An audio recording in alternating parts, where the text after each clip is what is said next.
The legal team of the expelled NRM MPs, led by the former Supreme Court Judge George Kanyihamba, recently raised an objection on what they called unconstitutionality of 3 judges hearing a case in the Constitutional Court when the Constitution prescribed 5 judges.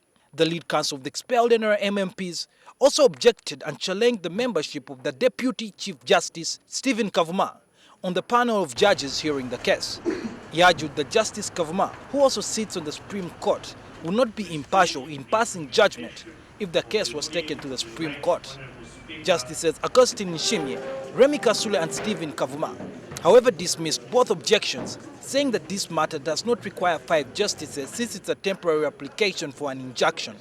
On the second objection, the justices ruled that the Chief Justice and Deputy Chief Justice have to respectively preside over functions aside from administrative ones. Kale Balaka, one of the lawyers of the expelled NRM MPs, told court that they would appeal the objection before the Supreme Court and asked court to stay the proceedings until the Supreme Court appeal is heard. The justices, however, adjourned the case until the 30th of this month. Wherever they go, I will be there. But by that time, we are going to be arguing that we have already appealed to the Supreme Court. And where a ruling has been appealed to the Supreme Court, you must wait for the ruling of the Supreme Court before you can proceed. Appeal is a process, it is not an event. I'm sure they know. And I do not see how they can succeed in getting that, what they are trying to seek for. All these ones are maneuvers intended to delay the hearing of this case. In another case, the Court of Appeal dismissed the petition of former Arua Municipality MP Akbar Godi, who was found guilty of killing his wife Rema Caesar, who was gunned down in Mukono on the 4th of November 2008.